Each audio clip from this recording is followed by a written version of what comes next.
ഏവർക്കും ഈ വീഡിയോയിലേക്ക് സ്വാഗതം. അപ്പൊ ഇന്നത്തെ നമ്മുടെ ചർച്ച, ഞാൻ ഇതിനു മുമ്പ് ഈ പുസ്തകം റിവ്യൂ ചെയ്തിട്ടുണ്ട്. അദ്വൈത വീക്ഷണം എന്നാണ് ഈ പുസ്തകത്തിന്റെ പേര്. സി രാധാകൃഷ്ണനാണ്. അതിലെ ആർട്ടിക്കിൾ നമ്പർ 3, അറിവിലേക്ക് എന്നുള്ള സെക്ഷന്റെ ആർട്ടിക്കിൾ നമ്പർ 3 ഞാനിപ്പോ വായിക്കാനിട വന്നു.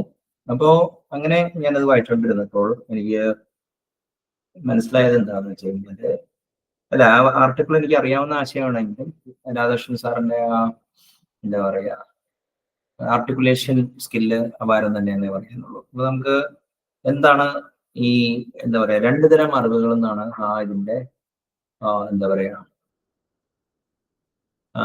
ടൈറ്റിൽ.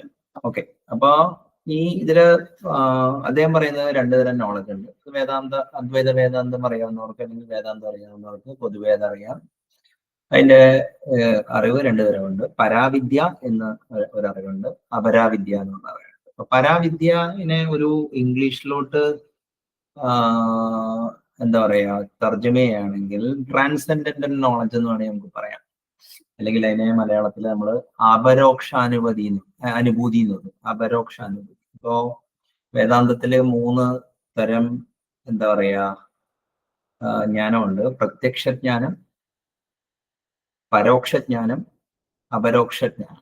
അപ്പൊ ഈ പ്രത്യക്ഷ ജ്ഞാനം എന്ന് പറഞ്ഞു കഴിഞ്ഞാൽ നമ്മൾ എക്സ്പീരിയൻസ് ചെയ്ത് നേടുന്ന നോളജിനാണ് പ്രത്യക്ഷ ജ്ഞാനം എന്ന് പറയുന്നത്. ഇന്ന സ്ഥാനത്ത് നമ്മള് മറ്റേ ചിന്തകളിലൂടെ, അതായത് ഇപ്പൊ ഫോർ എക്സാമ്പിൾ നമ്മള് ഈ ലോജിക്ക് വഴി നമ്മൾ ഇൻഫർ ചെയ്തെടുക്കുന്ന നോളജിനാണ് പരോക്ഷാനുഭൂതി എന്ന് പറഞ്ഞത്. അപരോക്ഷാനുഭൂതി എന്ന് പറഞ്ഞു കഴിഞ്ഞാല് ഇന്ദ്രിയാതീതമാണത്. അപ്പോൾ ഇന്ദ്രിയങ്ങൾക്ക് അതീതമായി ബുദ്ധിഗമ്യമായ ഒരു ജ്ഞാനമാണ്. അതായത് അത് നമുക്ക് അനുഭവിച്ചറിയാൻ പറ്റും. നമുക്ക് ഈ ബോധത്തിന്റെ പ്രകടിതമായ ബുദ്ധിയിലൂടെ നമുക്കത് അറിയാൻ പറ്റും. അപ്പോ വേദാന്ത വിധി പ്രകാരം കോൺഷ്യസ്നെസ് എന്ന് പറഞ്ഞ സാധനം വെസ്റ്റില് പൊതുവെ ഈ സ്റ്റേറ്റ് ഓഫ് ബീങ് അലേർട്ടിനെയാണ് കോൺഷ്യസ്നെസ് എന്ന് പറയുന്നത്. സ്ഥാനത്ത് വേദാന്തം പറയുന്നത് കോൺഷ്യസ്നെസ് ഫണ്ടമെന്റൽ ആണെന്നാണ്. അതായത് കോൺഷ്യസ്നെസ്സിൽ നിന്നാണ് എല്ലാം ആവിർഭവിക്കുന്നത് എന്നാണ്. അപ്പൊ ഈ പരാവിദ്യയെ നമ്മള് എന്താ പറയാ വിദ്യ എന്താ പറയാ ജ്ഞാനം എന്നൊക്കെ പറഞ്ഞു കഴിഞ്ഞാൽ പരാവിദ്യയുടേതാണ്. എന്ന സ്ഥാനത്ത് അപരാവിദ്യയാണ് നമ്മളിപ്പോ സയന്റിഫിക് നോളജിന് പറയുന്നത്, അല്ലെങ്കിൽ മെറ്റീരിയൽ വേൾഡ് നോളജ്. അതായത് ബാഹ്യജ്ഞാനത്തെ കുറിച്ചാണ്. അതായത് നമ്മൾ പരീക്ഷണ നിരീക്ഷണങ്ങളിലൂടെ എന്താ പറയാ ഒബ്സർവ് ചെയ്ത് റിപ്പീറ്റബിൾ ആയിട്ടുള്ള പൊട്ടൻഷ്യലി ഫാൾസിഫയബിൾ ആയിട്ടുള്ള നോളജിനാണ് നമ്മൾ സയന്റിഫിക് നോളജ് എന്നുള്ളത്. സെൻസ് എന്ന് പറയുമ്പോൾ ഇന്ദ്രിയം തന്നെ വേണമെന്നില്ല. സെൻസസിനെ ഓഗ്മെന്റ് ചെയ്യുന്ന മറ്റേ എന്താ പറയുക കരണം, അല്ലെങ്കിൽ ഇൻസ്ട്രുമെന്റ്സ്, അല്ലെങ്കിൽ ഉപകരണം. അതായത് ഉപകരണം വഴിയുള്ള ജ്ഞാനത്തിനെയാണ് എന്താ പറയുക സയന്റിഫിക് നോളജ് എന്ന് പറഞ്ഞാൽ. അവിടെ സബ്ജക്ട് ഒബ്ജക്ട് ഡിസ്റ്റിങ്ഷൻ ഉണ്ട്. അത് ആധുനിക സയൻസ് അത് പരമാവധി വസ്തുനിഷ്ഠ ജ്ഞാനത്തിന് വേണ്ടിയുള്ള ഇതാണ്. അപ്പൊ വസ്തുനിഷ്ഠ ജ്ഞാനം പറയുമ്പോൾ ഈ വസ്തുവിനെ ഒബ്സർവ് ചെയ്യുന്ന ആളും തമ്മിൽ ഡിസ്റ്റിങ്ഷൻ ഉണ്ട്. ഒരു ന്യൂട്ടോണിയൻ വേൾഡ് വ്യൂ അങ്ങനെയാണ്.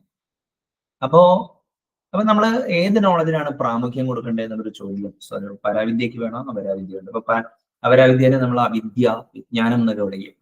അപ്പോ ഈ നമുക്ക് ശരിക്കും രണ്ട് ജ്ഞാനത്തിന്റെയും ആവശ്യമുണ്ട്. അതായത് ഏതെങ്കിലും ഒരെണ്ണത്തിലൂടെ നമ്മൾ കൂടുതൽ ചായ്വ് കാണിക്കുകയാണെങ്കിൽ അത് ഭൂഷണമല്ല. For example, if you are too much bothered about external knowledge, scientism അങ്ങനെയൊക്കെ വരുമ്പോൾ എന്താ സംഭവിക്കുന്നത് വെച്ചാൽ നിങ്ങളുടെ ഇന്നർ ലൈഫ് പൊതുവെ ഒരു എന്താ പറയാ ഒരു മറ്റേ അത്രയും നല്ലതായിരിക്കില്ല. എന്ന നിങ്ങൾ ടു മച്ച് ഇന്നർ ലൈഫിൽ കോൺസെൻട്രേറ്റ് ചെയ്ത് കഴിഞ്ഞാൽ നിങ്ങൾക്ക് മറ്റേ ഒരു സമൂഹത്തില് ഒരു പ്രസക്തിയും ഉണ്ടാവില്ല. ഇപ്പൊ നമ്മള് ഇപ്പോ വേദാന്ത വിധി പ്രകാരം പറയുകയാണെങ്കിൽ ധർമ്മം, അർത്ഥം, കാമം, മോക്ഷം എന്ന് പറയുന്നത്.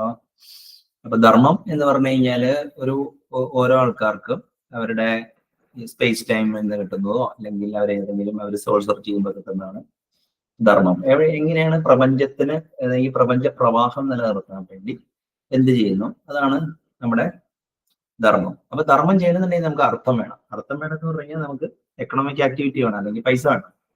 പിന്നെ ഈ ഒരു ജീവിക്ക്, ഒരു ശരീരത്തിന് സന്തുലിതാവസ്ഥ നടത്തണമെങ്കിൽ അത്യാവശ്യം അതായത് എന്താ പറയാ ഒരു ഭോഗനിഷ്ഠ വേണം. അതായത് അപ്പോൾ ഒരു കാമ്യകർമ്മങ്ങൾ ചെയ്യാനുള്ള ആ ഒരു ഇത് വേണം. പിന്നെ ഈ പരമപുരുഷാർത്ഥം, 4 പുരുഷാർത്ഥം എന്ന് പറയുന്നത് ഒരു പരമപുരുഷാർത്ഥമായ മോക്ഷം അഥവാ ലിബറേഷൻ ആണ് ആത്യന്തിക ലക്ഷ്യം. ഇതാണ് വേദാന്തം പറയുന്നത്. അപ്പോ മെയിനായിട്ട് ഇപ്പൊ നമ്മള് എന്താ കാര്യം എന്ന് പറഞ്ഞു കഴിഞ്ഞാല്, so we should not be averse to sense pleasure. അപ്പോ ഇത് രണ്ടും എങ്ങനെ സന്തുലിതാവസ്ഥയിൽ കൊണ്ടുപോകാം എന്നുള്ളതാണ് ഈ എന്താ പറയുക ഈ ആർട്ടിക്കിളിലെ ഇത് തന്നെ. അപ്പോ ലേൺ ഇനഫ് അപരവിദ്യ to help the world order. അപ്പൊ each one according to their dharma എന്നാണ് ഞാൻ നോട്ട് കുറിച്ചത്. അപ്പൊ ധർമാധിഷ്ഠിത കർമ്മം, ഈ വ്യാവഹാരിക മോഡ്. അപ്പൊ അദ്വൈതത്തിന് ഒരു വ്യാവഹാരിക മോഡുണ്ട്, ഒരു പാരമാർത്ഥിക മോഡുണ്ട്. അപ്പോൾ വ്യാവഹാരിക മോഡ് എന്ന് പറഞ്ഞു കഴിഞ്ഞാൽ വേറൊന്നുകൂടിയുണ്ട്, ഫിനോമിനൽ മോഡ് അഥവാ പ്രാതിഭാസിക. അത് വെച്ചാൽ സ്വപ്നത്തില് ഡ്രീമിൽ കാണുന്നതാണ്. അതാണ് ഈ ജാഗ്രത, സ്വപ്ന, സുഷുപ്തി, പിന്നെ തുരീയം, അങ്ങനെ 4ആയിട്ട് അവര് അവസ്ഥാത്രയങ്ങള്, പിന്നെ സൈലൻസിനെയാണ് തുരീയം എന്ന് പറയുന്നത്. അപ്പോ വ്യാവഹാരിക തലത്തില് നമുക്ക് എന്തായാലും അപരവിദ്യയുടെ ആവശ്യമുണ്ട്. ഇപ്പൊ നിങ്ങൾ എഞ്ചിനീയറോ അങ്ങനെയൊക്കെ ആണെങ്കിൽ എന്തായാലും നിങ്ങൾക്ക് മെറ്റീരിയൽ വേൾഡിനെ കുറിച്ച് നല്ലൊരു ഇതുണ്ട്. അപ്പൊ നമ്മൾ ഒരിക്കലും അപ്പൊ ഇപ്പോഴത്തെ ലോകത്തിന് സംഭവിക്കുന്നത് എന്താണെന്ന് വെച്ച് കഴിഞ്ഞാൽ ഈ റാമ്പന്റ് കൺസ്യൂമറിസവും ക്യാപിറ്റലിസത്തിന്റെ ഇതായിട്ട് എന്താ കാര്യം എന്ന് പറഞ്ഞു കഴിഞ്ഞാൽ ലൈഫിന്റെ അതർ ന്യൂആൻസസ്. ഇപ്പൊ ഞാൻ എന്റെ ഭാഷയിൽ പറഞ്ഞു കഴിഞ്ഞാൽ നമ്മുടെ മൃഗത്വം മറ്റേ എന്താ പറയാ നമ്മള് കാത്തു സൂക്ഷിക്കണ്ടോ എന്നുള്ളത് ഡിജിറ്റൽ വേൾഡും, പിന്നെ എന്താ പറയാ വളരെ ഒരു ഭോഗാധിഷ്ഠിത ലോകത്തിലോട്ട് പോകുന്നതായിട്ട് നമുക്ക് കാണാം. അപ്പൊ ഫലത്തിൽ 3ആയിട്ടാണ് അതിനെ പറയണേ. ഞാൻ പറയുന്നത് യോഗി, ഭോഗി, രോഗി. അപ്പൊ നമ്മള് ഒരാള് എന്തായാലും സ്വാഭാവികമായിട്ട് ഭോഗിയായിട്ടായിട്ട് ജനിക്കും. അയാളുടെ ഡിസിഷൻ എടുക്കണം, ഭോഗത്തിൽ നിന്ന് യോഗിയാവാനാണോ അതോ രോഗിയാവാനാണോ പോകേണ്ടത്. അപ്പോൾ ഇതില് ഈ ആർട്ടിക്കിളിൽ അദ്ദേഹം പറയുന്നത് റഷ്യയിലെ ഒരു എക്സ്പെരിമെന്റ് ആണ്.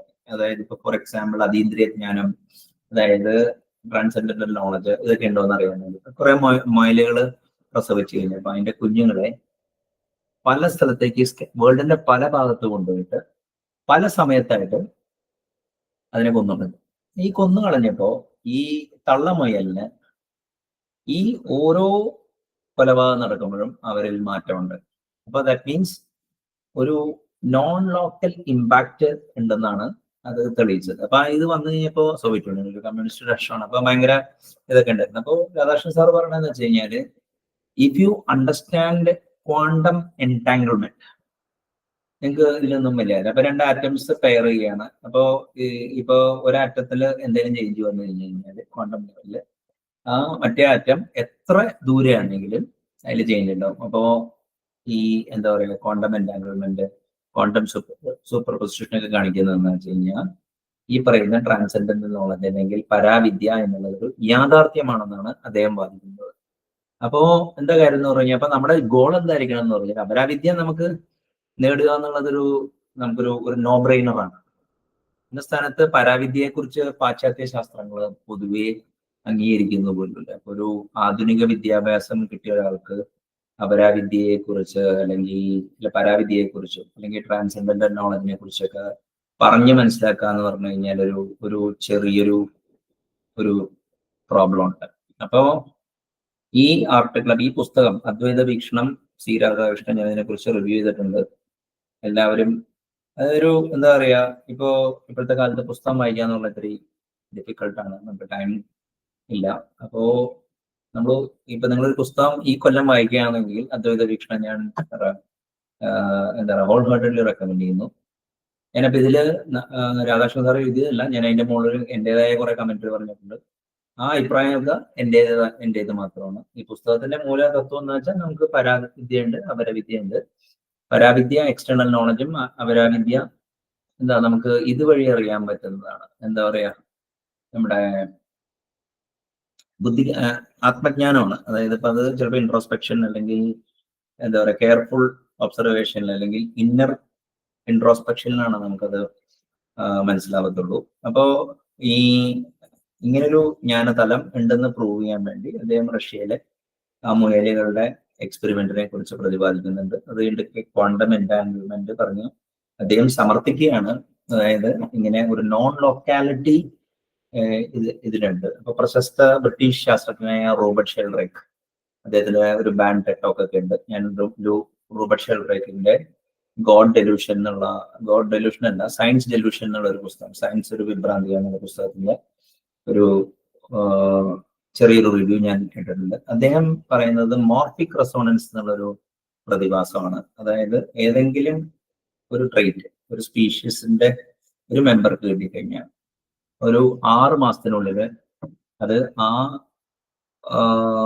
മറ്റേ സ്പീഷീസിലെ എല്ലാവർക്കും കിട്ടും. അതുകൊണ്ടാണ് സൈമൾട്ടേനിയസ്ലി ഡിസ്കവറി നടക്കുന്നതും എന്നാണ് അദ്ദേഹം പറയുന്നത്. അപ്പൊ ആ നോൺ ലൊക്കാലിറ്റി ഒരു റെക്കറിങ് തീമാണ്. മറ്റേ ന്യൂവാൻസ് ലെവൽ, മറ്റേ ഫൈൻ ഗ്രെയിൻ ലെവൽ അങ്ങനെ ഒരു നോൺ ലൊക്കാലിറ്റി ഉണ്ടെന്നാണ് ഇത് ചെയ്യുന്നത്. അപ്പോ ഈ വിദ്യയും അവിദ്യയും, ജ്ഞാനവും വിജ്ഞാനവും അത് തന്നെയാണ് പരാവിദ്യ അപരാവിദ്യ. ഇത് രണ്ട് സമ്മിശ്രമായി കൊണ്ടു നടന്ന് ഒരു നല്ല ജീവിതം ഉണ്ടാക്കണം എന്നാണ് ഒരു ആഹ്വാനമാണ് ഈ വീഡിയോയിലൂടെ ഞാൻ നൽകുന്നത്. നന്ദി, നമസ്കാരം.